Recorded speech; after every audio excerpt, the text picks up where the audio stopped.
Bapak Kepala SMK 1 Cikulur, Bapak Haji Wisnu Wijaya MPD ya, untuk terganggu waktunya karena ada beberapa hal yang berhubungan dengan tugas di Guru Penggerak. Di antaranya dalam hal Bapak ketika mengambil keputusan dalam kasus sama-sama benar gitu ya. Dimana yang mungkin ditanya. Yang pertama mungkin pertanyaan adalah bagaimana Bapak mengidentifikasi kasus-kasus yang merupakan dilema etika atau bujukan moral atau yang disebut tadi sama-sama benar gitu. Boleh Bapak sampaikan kasusnya apa gitu. Mengidentifikasi seperti apa gitu Pak.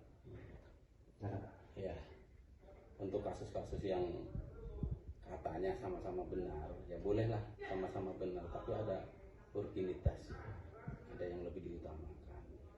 Yang diutamakan itu bisa menyangkut ke permasalahan yang bisa merembet. Contohnya misalkan ya kita mau ada murid dari sekolah lain yang mau pindah ke sekolah kita. Secara akademik ada, misalkan jurusannya ada bla bla bla sesuai, tapi ya secara diam-diam kita ada semacam apa ya, intel gitu. Kita tanyakan dulu bagaimana anaknya ini di sekolahnya. Terkadang kan mama terjadi kasus besar, misalkan tindak asusila atau tindak apalagi tawuran dan lain sebagainya. Ya secara tegas kita menolak seperti itu. Artinya kan terkadang kan begini ya, artinya seorang pendidik tidak bisa memperbaiki apa namanya moral seseorang, tapi kan kita ini ibarat sopir itu orang banyak. Misalkan kasus pembacokan gitu, tiba-tiba anak mau di sekolah yang bersangkutan dikeluarkan, terus dengan seolah-olah tidak dikeluarkan hanya mau pindah saja, kita kan harus dipertimbangkan karena nanti akan merembet. Apa artinya satu orang bisa ngacak-ngacak banyak orang, yang satu kelas pada takut semua, yang sekian takut semua, akhirnya terbawa ke dunia yang ya lambat ke dunia hitam seperti apa namanya tawuran itu kan anaknya keras biasanya, pada takut, akhirnya banyak yang ikut. Kita nggak mau mengambil resiko seperti itu, jadi saya ya menolak aja dengan dalih apa udah penuh lah dan lain sebagainya. Kalau saya gitu. Oke, terima kasih. Itu langkahnya mungkin secara identifikasi sudah dijalankan, kemudian cara pengambilan keputusan sudah dijalankan, ya bahkan prosedur pun mungkin tadi sudah disampaikan adanya intel ya atau apa untuk mengetahui kasus anak tersebut. Nah, yang mungkin berikutnya adalah selama ini yang menurut Bapak dianggap efektif dalam pengambilan keputusan pada kasus seperti itu apa? Jadi yang tepat itu gitu.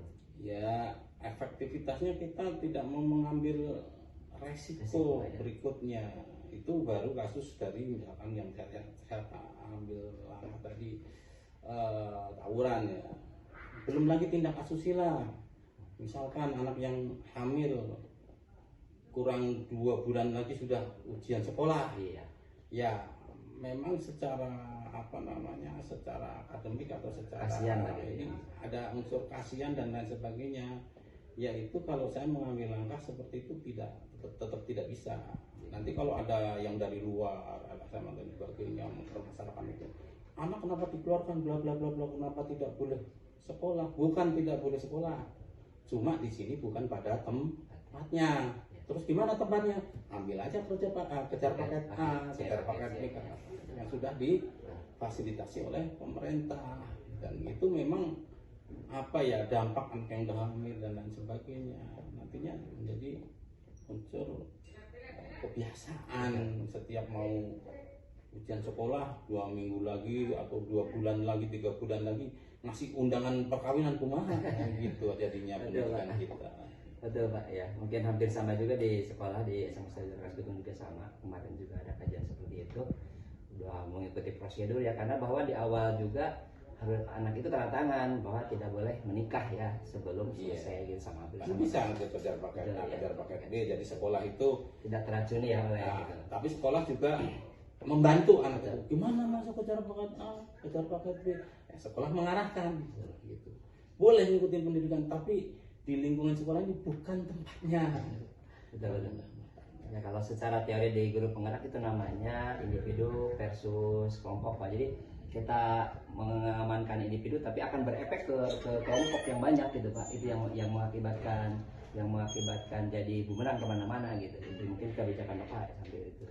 Yang berikutnya adalah hal apa saja yang selama ini menjadi tantangan dalam pengambilan keputusan, seperti yang kasus tadi, apakah ada tantangannya berhadapan dengan masyarakat atau LSM atau apa gitu mungkin Ya, yang resiko lah mungkin. resiko yang berhadapan dengan masyarakat itu mungkin ini penilaian saya, dalam hatinya juga merasakan salah, tapi mereka itu ngeyel karena namanya juga anaknya, sebisa mungkin untuk memperjuangkan anaknya. Misalkan begini, anak yang tidak pernah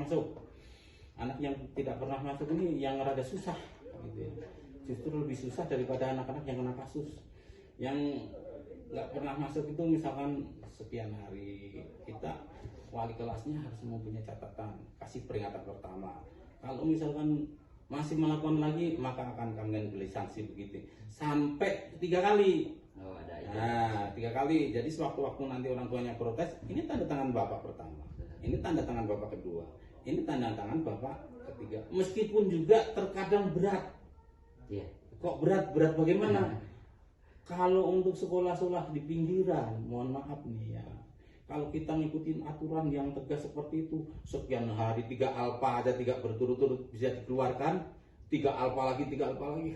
Kalau kita ambil keputusan bisa habis murid kita. Jadi kita tarik ulur aja seperti itu, seperti main layang-layang gitu. Di saat mereka terlalu menjauh, ya kita kasih tegang gitu ya.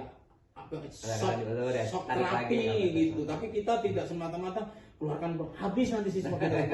Kecuali untuk daerah-daerah yang sudah maju. Kita itu di pinggiran terkadang telat untuk ujian sekolah aja masih santai-santai aja gitu, gimana ya. Jadi kita harus tarik ulur tadi lah. Gimana caranya? Jangan terlalu kaku, jangan terlalu kendor juga jangan. Itu mungkin harus kita lakukan ya di sekolah-sekolah yang mungkin di pinggir kota ya.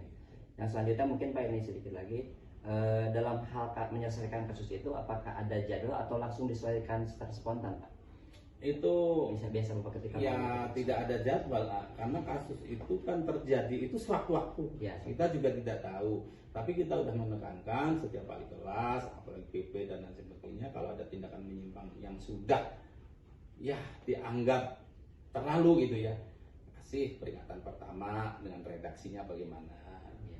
Melakukan lagi dengan peringatan kedua, yang ketiga apabila masih tetap seperti itu, kita kembalikan ke orang tua.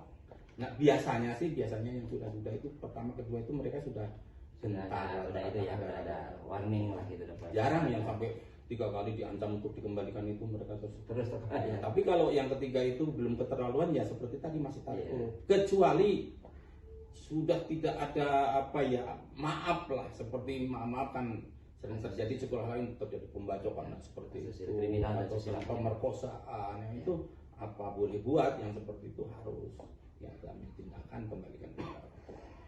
Oke, makasih Pak. Ini sedikit lagi, ini untuk faktor yang mungkin dapat mempermudah membantu Bapak dalam mengambil keputusan itu apa? Apakah ada dari faktor yang lain gitu? Yang mempermudah untuk mengambil keputusan kita kan alhamdulillah Pak, tim ya, kita selalu koordinasi, terutama bagian PP, kemudian kesiswaan, terutama kesiswaan itu meskipun tidak syarat dengan administrasi seperti orang di kurikulum ya, tapi unik di kesiswaan itu.